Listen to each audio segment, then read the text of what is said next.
Olá, nono ano. Tá. Olá, nono ano, tudo bem? Seguinte, estamos aqui de novo. Vamos falar. Eu trouxe aqui o Yin Yang de novo, né? Traz um pouco a ideia no Oriente, né? De bem e mal. Então a gente vai ter aqui quase que bem e mal como opostos, mas se vocês notarem, no bem tem o mal e no mal tem o bem. É basicamente uma filosofia oriental aí que é bastante difundida no Ocidente, né? Bem-vindos a mais uma aula de filosofia, cheio de gifzinhos. Vamos lá. Uma pergunta importante para iniciar nosso debate aqui, tá? Você é bom ou você é mau? Você é uma pessoa boa ou você é uma pessoa má? Quando você ouve uma história onde tem heróis e bandidos, heróis e vilões, você se identifica com os vilões ou com os heróis? Quando você assiste a novela, você se identifica com os vilões ou com os heróis? Na maioria das vezes, as pessoas se identificam com os heróis. Na maioria das vezes, as pessoas se sentem, né? Ou se veem como pessoas boas, certo? O outro, né? Ela geralmente vai encontrar o mal no outro. Tem um outro lá que é o lobo vestido de ovelha e tal, né? Então, essa é uma pergunta interessante que a gente precisa desenvolver. O homem é bom por natureza, é mau por natureza? Essa é uma pergunta filosófica antiga que muitos autores ao longo da história vão tentar responder. Eu enviei um texto para vocês, espero que vocês tenham gostado, apesar de ser um texto um pouco difícil, né?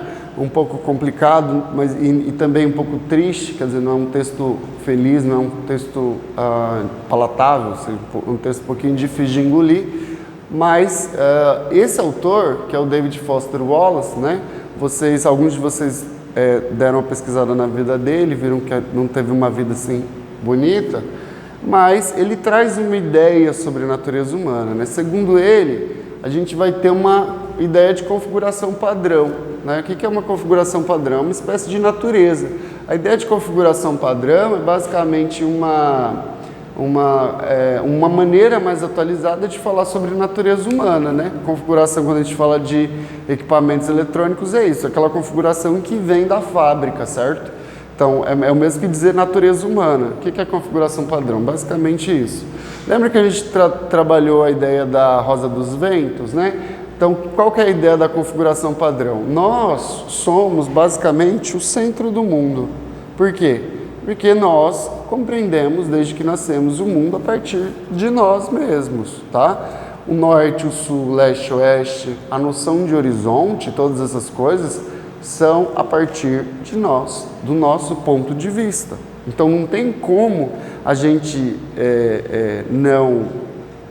não admitir que a nossa primeira, segundo David Foster Wallace, o nosso primeiro movimento, ou mais imediato, né, é um movimento de se perceber primeiro, tá?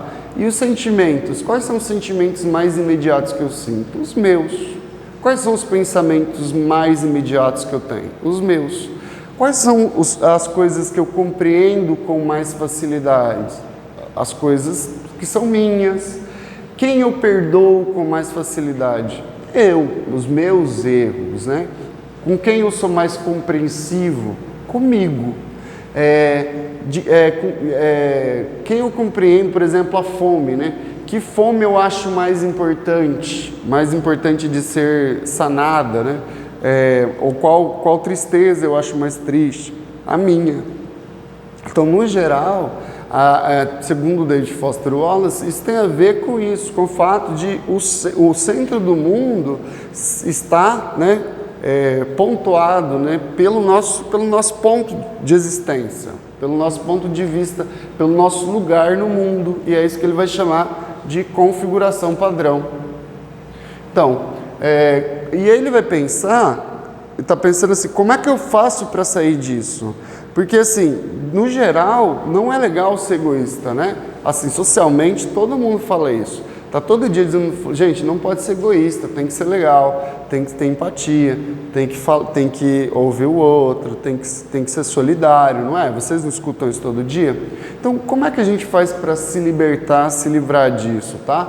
E aí ele pergunta, como ele estava falando com jovens, né, que estavam se formando, ele pergunta quanto do esforço em adequar nossa configuração padrão exige de sabedoria ou de intelecto. Será que só pessoas que estudam, elas podem sair da configuração padrão? Será que eu preciso ler vários livros para deixar de ser egoísta, né? Será que eu consigo deixar de ser egoísta só pensando? Se eu pensar muito sobre o assunto, eu deixo de ser egoísta? Esse é um problema. Segundo o próprio autor, não. Quanto mais a gente pensar sobre o assunto, mais pensando a gente vai ficar sobre o assunto e a gente não vai conseguir sair dele. Ou seja, tem muita gente que fala muito sobre isso, fala muito sobre como não ser egoísta, mas na prática por exemplo, tá? O próprio David Foster Wallace era uma pessoa assim, tá? Sim, tem umas histórias sobre ele e tal, que aparentemente ele não era uma pessoa muito legal, né?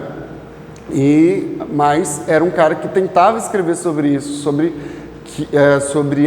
a possibilidade da mudança. Ele acreditava que era possível o ser humano melhorar, mas ele tinha algumas dificuldades disso. Então, você vai ver muita gente, por exemplo, que é muito boa de dar conselho para os outros, né? Ou seja, ela pensa muito bem sobre como se deve viver a vida, como se deve melhorar a vida, mas na prática ela não consegue, né? Então, David Foster Wallace vai denunciar isso, quer dizer, a pessoa pensa muito sobre o assunto, mas não consegue botar em prática isso, tá? Então, e aí ele vem com o exemplo do mercado para tentar trazer para a gente, né? Como é que isso se dá no dia a dia? No dia a dia eu vou sair do trabalho cansado, só quero chegar em casa, tomar banho, comer alguma coisa e fazer alguma coisa antes de dormir, e eu esqueço que tem comida, eu lembro que não tem comida em casa e vou para o mercado. Chega lá, está lotado, né, o mercado iluminado, né, e vocês percebem que ele tem um horror ao mercado. Algumas pessoas gostam, eu, por exemplo, detesto ir ao mercado, tem gente que gosta, mas eu não gosto também, detesto as filas, eu odeio ter que desviar de carrinho, e aí basicamente ele também, né, ele odeia as luzes, ele odeia tudo aquilo. A grande questão é, como é que eu posso estar naquele espaço sem me irritar? Essa que é a pergunta dele. Por que eu fico irritado naquele espaço? Por que eu fico com ódio, com muita raiva naquele espaço? Segundo ele, porque eu estou pensando com a minha configuração padrão. Eu estou pensando que eu sou o especialzão, que eu sou o único que está sofrendo, que eu sou o único que saiu cansado do trabalho e que sou o único que está enfrentando uma fila insuportável e que sou o único que odeia o mercado. Quando, na verdade, se eu olhar à minha volta, todo mundo que está ali, a maioria das pessoas, é como eu, né? É parecido comigo. Então, o que ele está tentando dizer com isso, tá? Se eu olhar à minha volta, eu vou ficar um pouco mais tranquilo.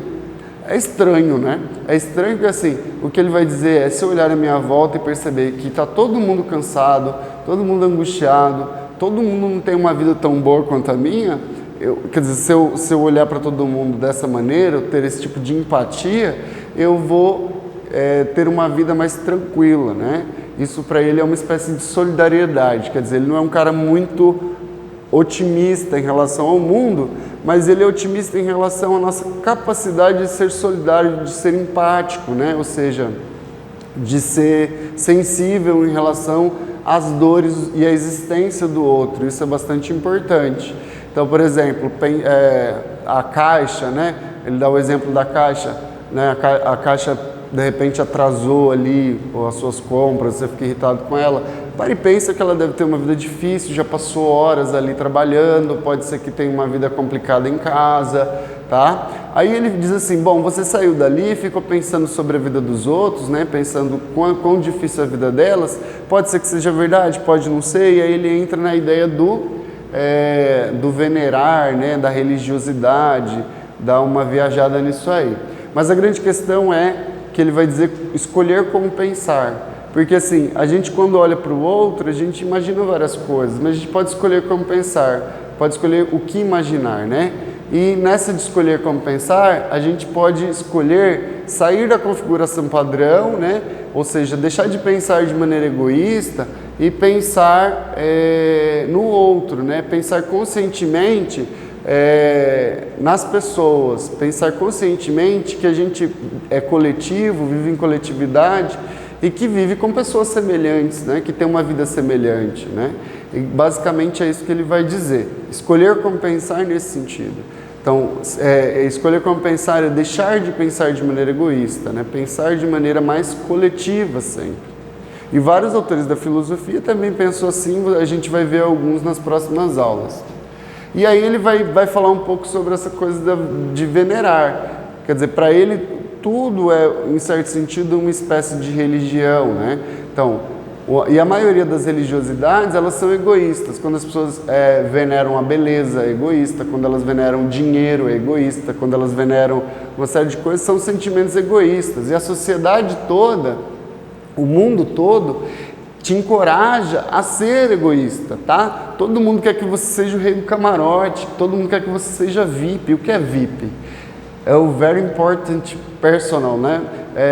Ou seja, quer que você seja o mais importante. Todo mundo quer que você tenha o carro mais caro, todo mundo quer que você seja o melhor. O que é a competição? Quer que você seja o mais rico. Quando a sociedade diz que quer que você seja mais, quer que você deixe os outros para trás, quer que você esteja sozinho em algum lugar, tá? Ou seja, você precisa se isolar cada vez mais, quer que você seja cada vez mais exclusivo. Essa é uma mentalidade de isolamento, certo? Então, a sociedade, o mundo jamais o desencorajará de operar na configuração padrão, tá? Então, a configuração padrão é lucrativa dentro do contexto capitalista, é isso que ele vai dizer. Ela jamais será desmontada. Então, quando as pessoas você vê na TV, seja solidário, é falso, porque na prática, o que acontece é que as pessoas estão dizendo para a gente ser o rei do camarote. Ser o rei do camarote é não ir ao mercado, é pagar alguém para ir no mercado. Tá? É ser o mais exclusivo possível, é andar, né, o mais isolado possível das pessoas e se sentir melhor e diferente das pessoas, tá?